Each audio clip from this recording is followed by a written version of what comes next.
there is actually a really strong philosophical component to business and starting your own business and going out on your own and being entrepreneurial. And sadly, in my experience, it is not a strong part of Australian culture. And I say that with absolutely no reservations.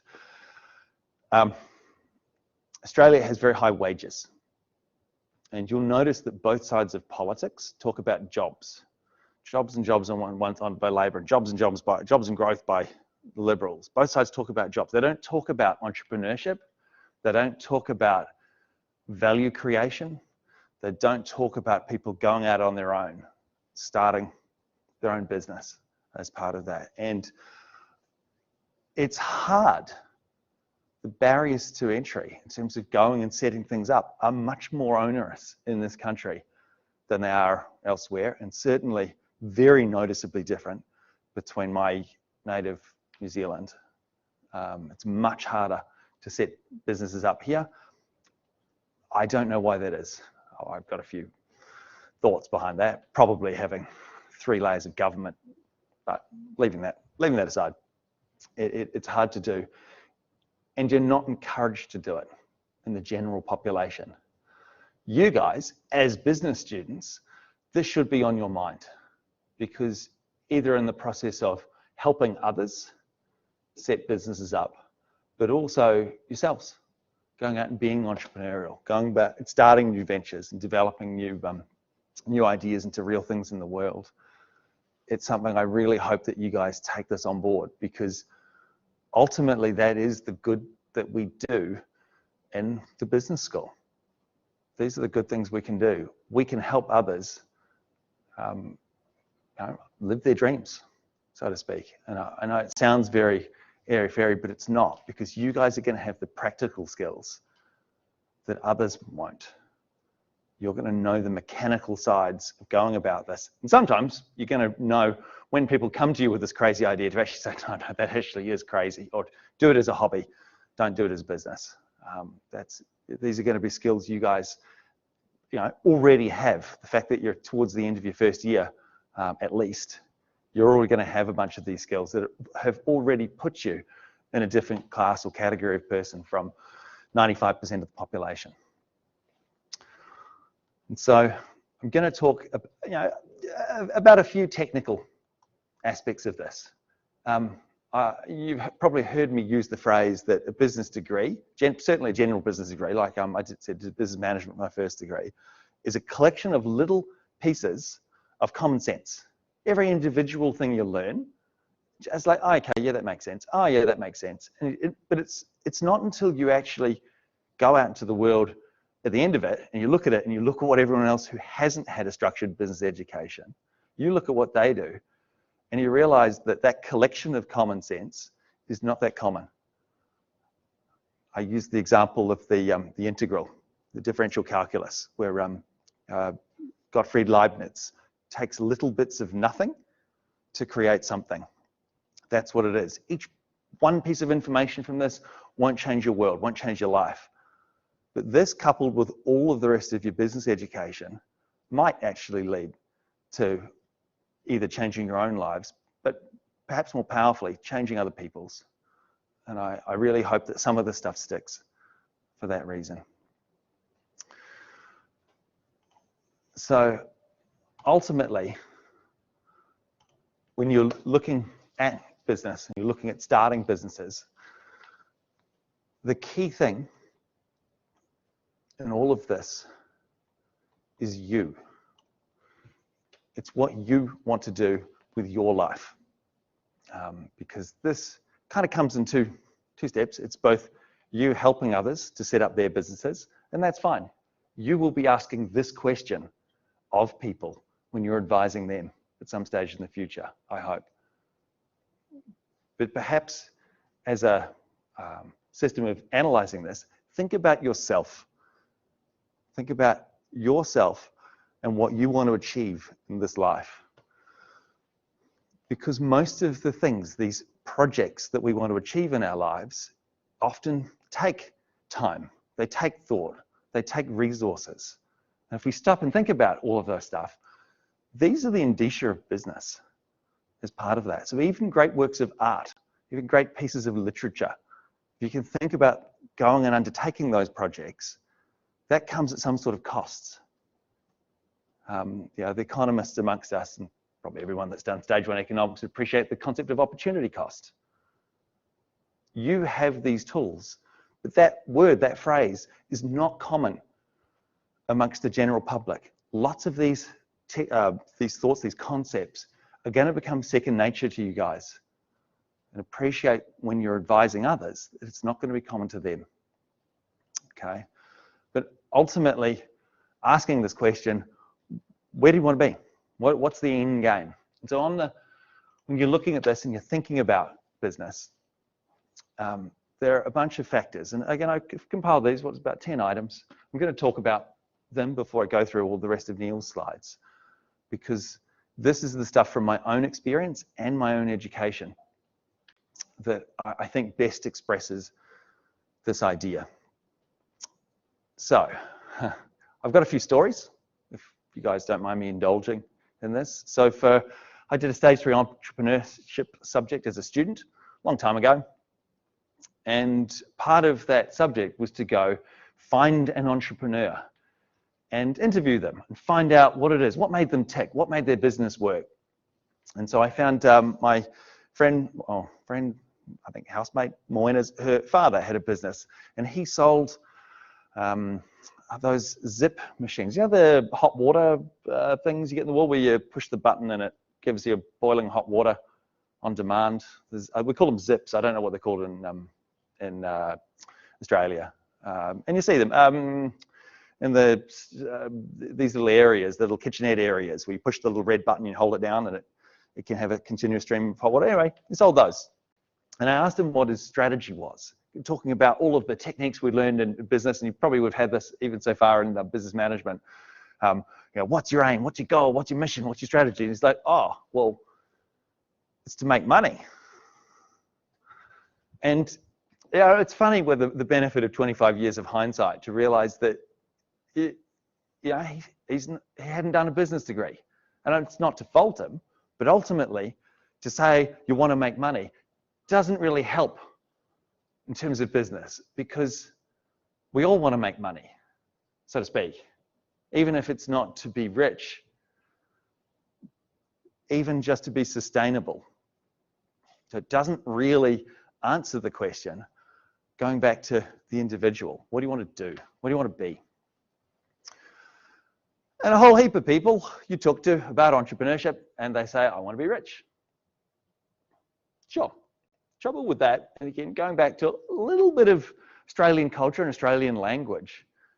In this country, and I've taught tax law here for a while, people seem to conflate personal income from personal exertion with being rich. Now, you guys as business students should see the problem with this, right?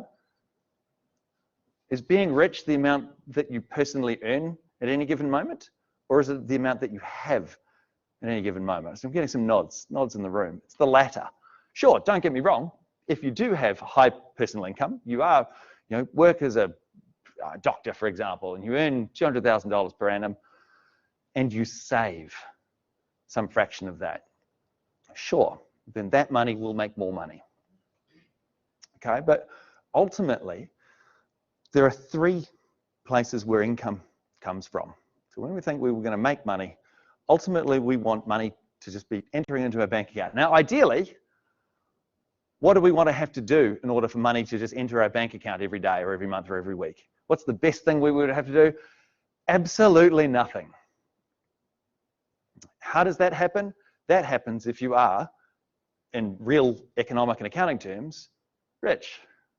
If you have property.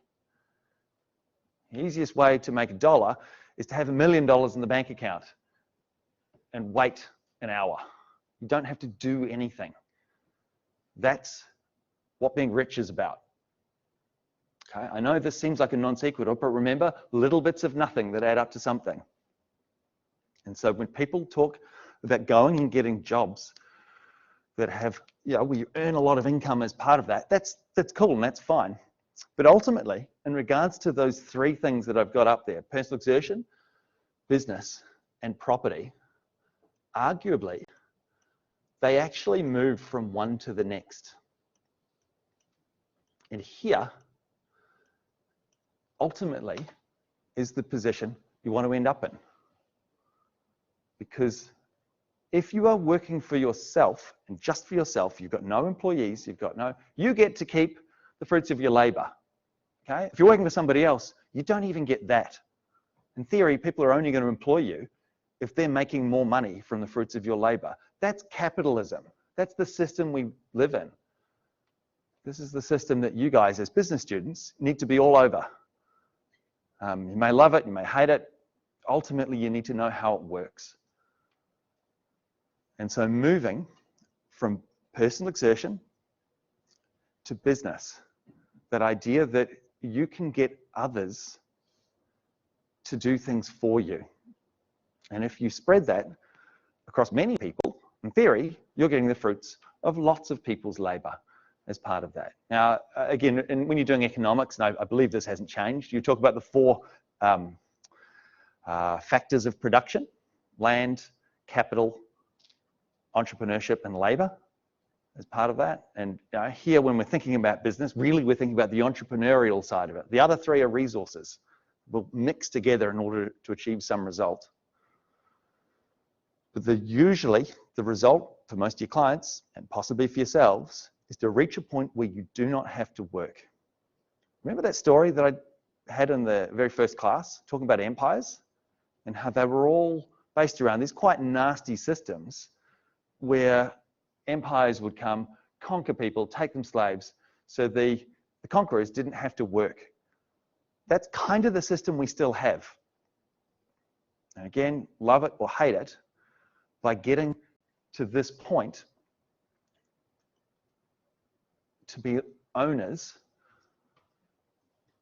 that's winning in that system. Okay, now, how we get to there can come in a variety of different places, because ultimately, how much is too much? When they talk about money doesn't make you happy, or money doesn't buy happiness. No, it doesn't. No, that is strictly true, and that's why at the end, I talk about the end game in terms of you and your life. Always keep that in the back of your mind. What is going to make you happy? What is going to be the best result you're looking at here? But you guys are a little bit smarter than that, and or more educated. We'll talk about that in a second. And that we know when we go about creating businesses, particularly new businesses, that income might not be, strictly speaking, the best way to measure business, particularly new businesses. Why is that? How much profit did Google make in its first 14 years of operation? Nothing. They lost money hand over fist. But everyone recognized that this was, at some stage, going to be big as part of that. And again, I come from a technology background, and getting into that zeitgeist, getting into that mode of building something.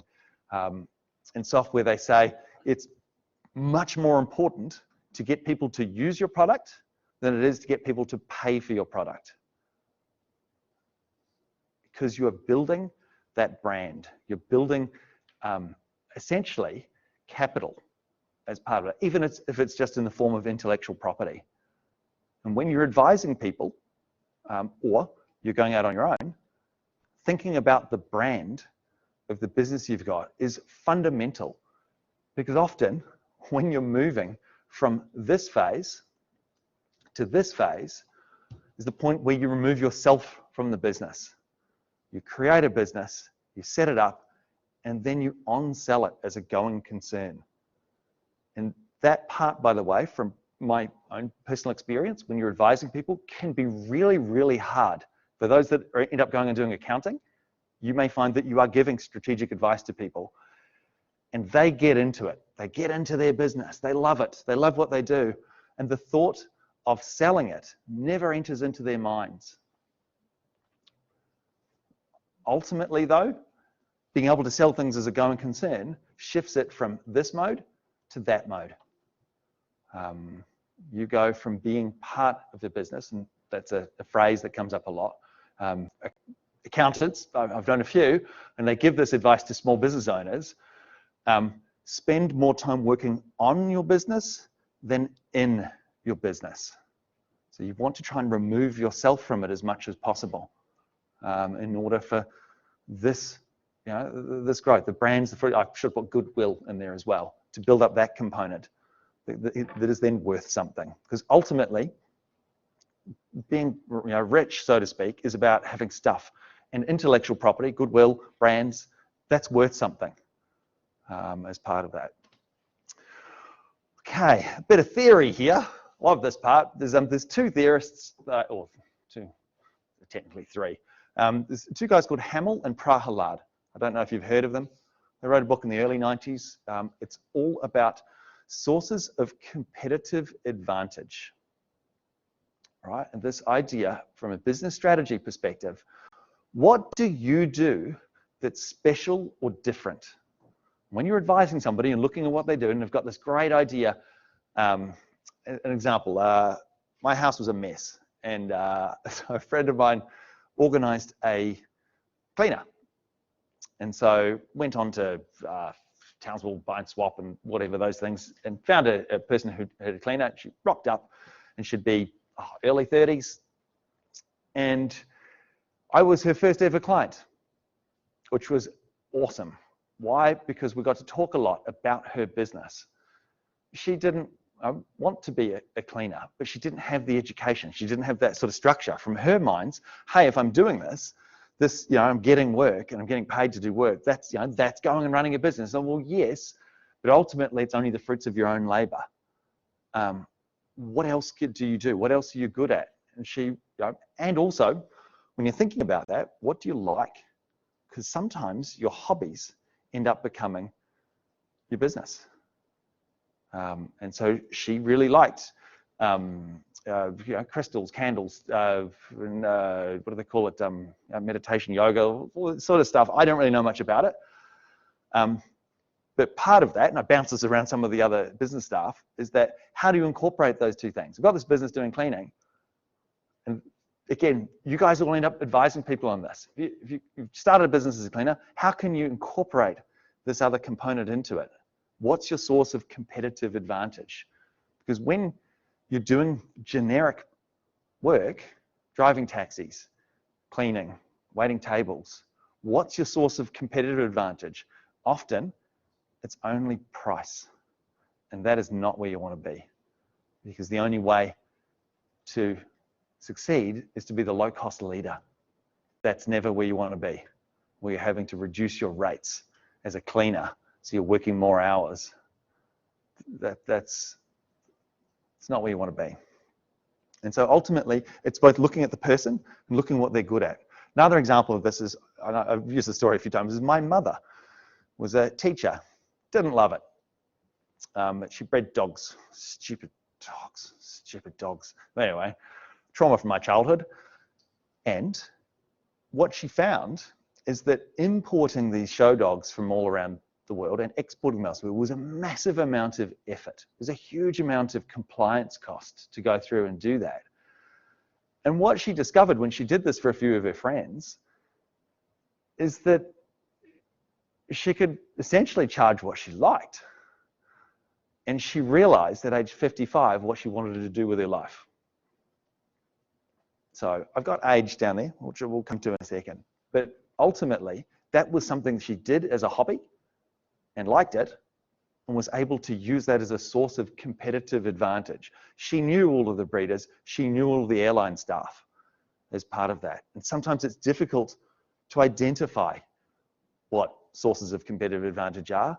And that's why you guys with structured business education are going to be better positioned to do that. Your source of competitive advantage are these pieces of information as part of that. There's another guy you might have heard of called Michael Porter. Ring a bell? He's an economist. He wrote a theory of business strategy, commonly known as Porter's 5 forces. I mean, nothing egocentric about that. And so he basically looks at when you're analyzing a particular industry, He looks at 5 factors. It's barriers to entry and enter, the availability of substitutes, the bargaining power of suppliers, the bargaining power of customers, and the internal competitiveness of the industry. To be honest, it's really only 3 things. If you actually go and analyze it for a little bit, I think he just wanted to sell his book, pad it by 40%. But when you're analyzing what a particular person, and this could be yourself going out in business, can do, look at substitutes. How easily can what you do be done by someone else? What mechanism you can use, and some of them are legal. We'll talk about some of these things. We talked about last week, intellectual property. There are legal mechanisms to stop people from entering and from producing substitutes. And how much power do you have in regards to customers and suppliers? Do you have a lot of leverage over your suppliers? Do you have a natural monopoly in regards to your customers? You do that by having the only product. Now, a more conventional system of developing business strategy use these sorts of words here. And you'll talk about that. And Neil's got it on these slides as a marketing plan and working things. But a couple of things to note about this vision, which is the very high level statement that you make about your business. And then from your vision, you then derive mission. Then you have goals, particular tangible things you want to do, and then strategies are the things to go about achieving that. Okay, so it seems like it's a pyramid that you start with the perfect vision at the top and then work down. In practice, that's just BS. In practice, it's iterative. You'll start and create this model and then either go into the world or thinking about it some more, and it just won't work. So, because it's really hard to distill exactly what your high-level vision, what is the thing you wish to achieve in this world with this business. It's a really hard thing to do. So the best one I like is Pepsi Cola. Oh, I'm not marketing Pepsi at any stage, but do you know what Pepsi's vision statement is? It's 2 words. 2 words. Beat Coke. That's it. Beat Coke. Now, when they started that business, that might not have been the exact 2 words that they used because they started at a similar time to Coca-Cola. So there would have been they would have been on the market, they would have been competed. At some stage, I think they might have even been larger than Coca-Cola. Ultimately, that's how they've gone about to distill exactly what it is that they do as part of that. And that isn't something that just comes to you overnight. You have to think about it for a little bit, then move back up. So that pyramid of vision, then mission, goals, and then strategy to achieve those goals, it goes backwards and forwards. Don't think you're going to wake up one night and exactly map out how this is going to pan out. Another story, sad story, I suppose, not really. Coming from a software background, 20 years ago, all of my friends in software, we had our own ideas about what you would now call social media. But we didn't get it right, as you can imagine, hence the reason I'm teaching at a regional university and not Mark Zuckerberg. We didn't quite get it right. And look, I don't expect anyone to get it right. Let's be honest, most of the time, we're not going to end up being worth $100 billion. Most people aren't. We only get one shot in life. But it can be worth. Attention, testing of the fire alarm system on our Nice. We'll just pause that. Please disregard the following fire alarm. Great, fire alarms. This is only a test. Thanks, guys. Cheers. Got a fire alarm. All right, I'll take that off the recording when the thing comes up.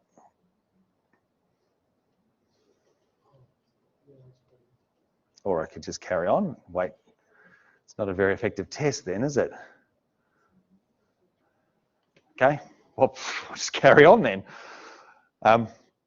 Don't think that this vision, mission, your goals you create and the strategy used to create those goals is going to be, oh, there we go. It's going to be an all-in-one.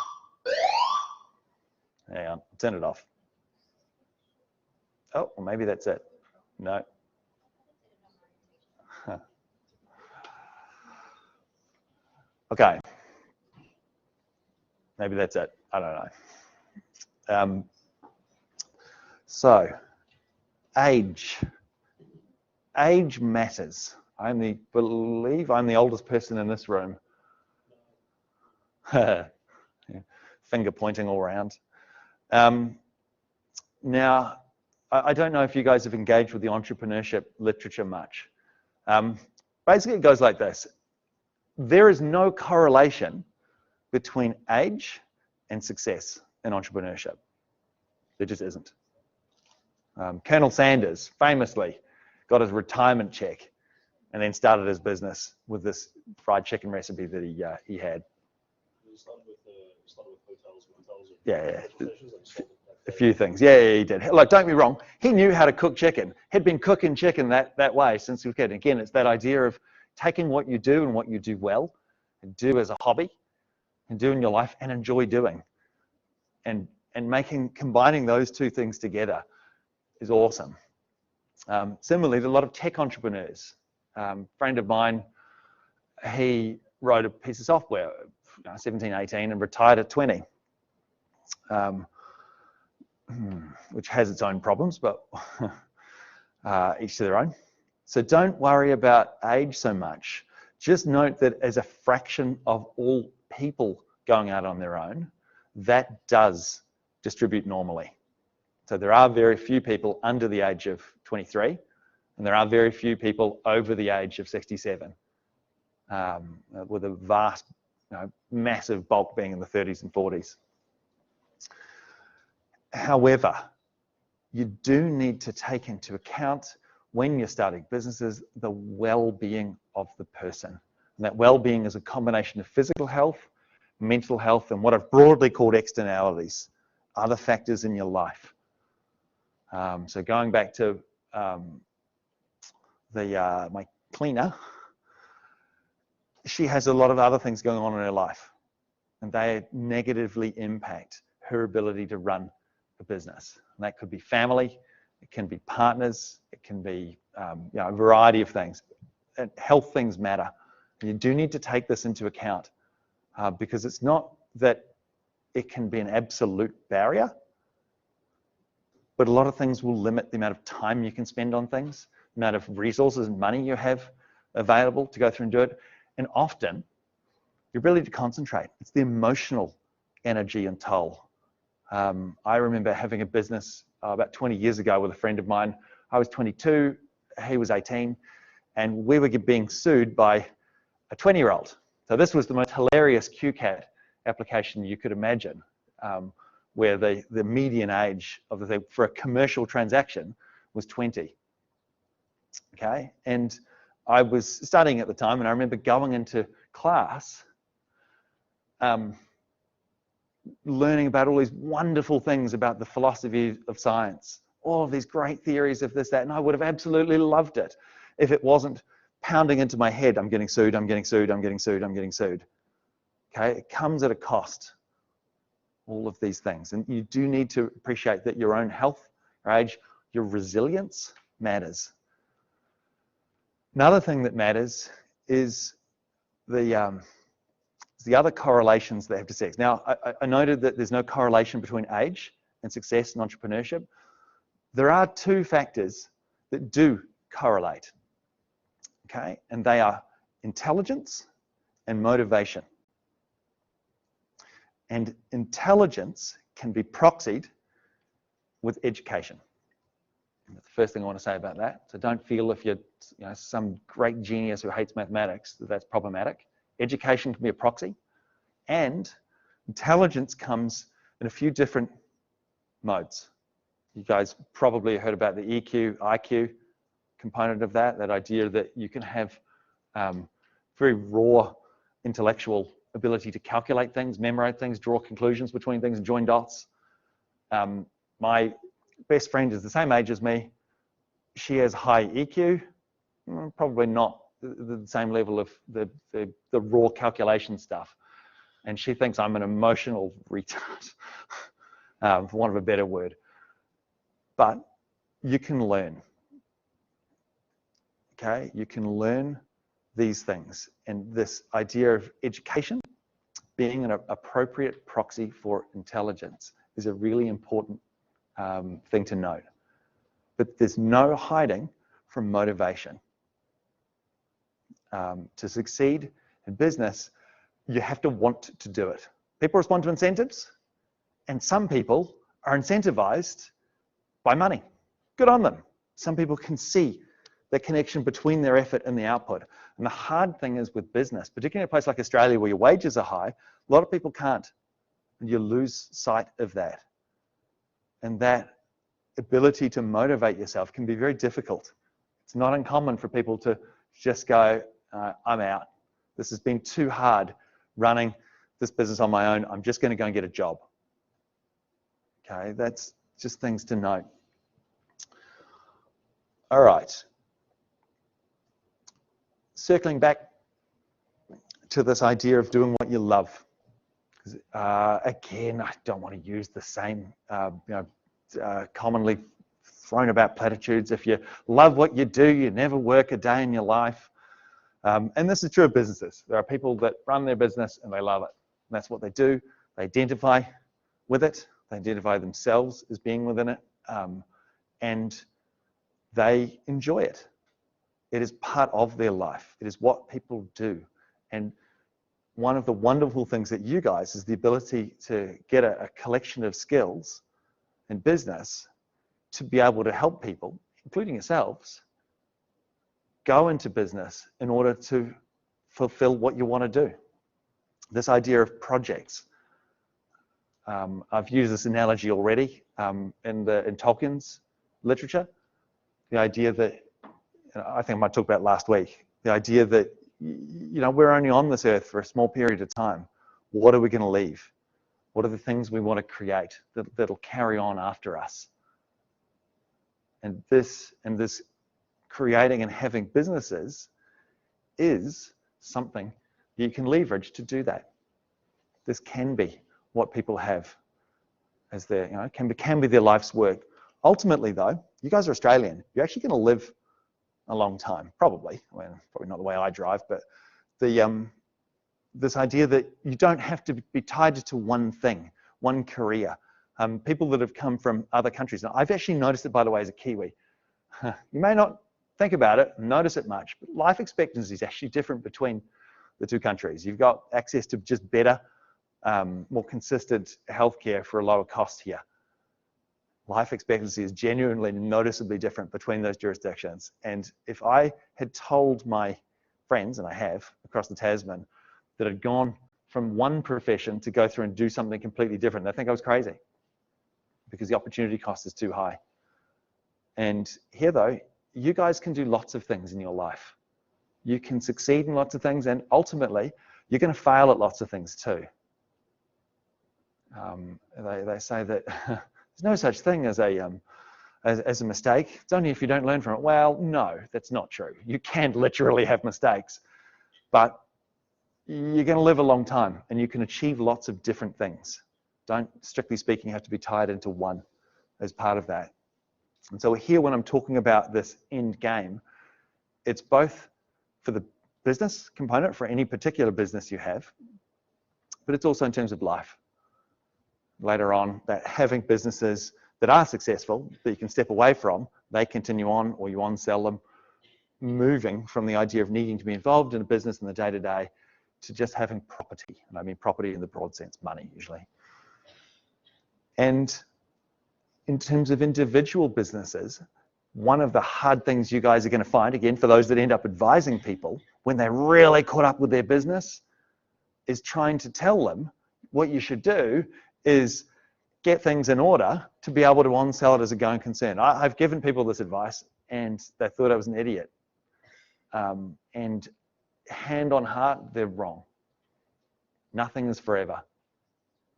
You can and ought to think about, when you're creating a business, what the end result is. How long do I want to do this for? When do I get out? As you could imagine, it's quite different running a small business than it is from running a megalithic corporation. You watch people like Bill Gates, very, very, very intelligent human being, went from a small business to a very, very large one. That's hard to do through all life sales and sizes of enterprises, as you could imagine. Sometimes it may just be the best thing to set up a small business to go to a certain point and then on-sell it. Hey, I'll just take the however many $1 million and walk away. That's not a bad thing. So just having that. Otherwise, people end up getting tied up to it and obsessed with it, and you carry on and on and on.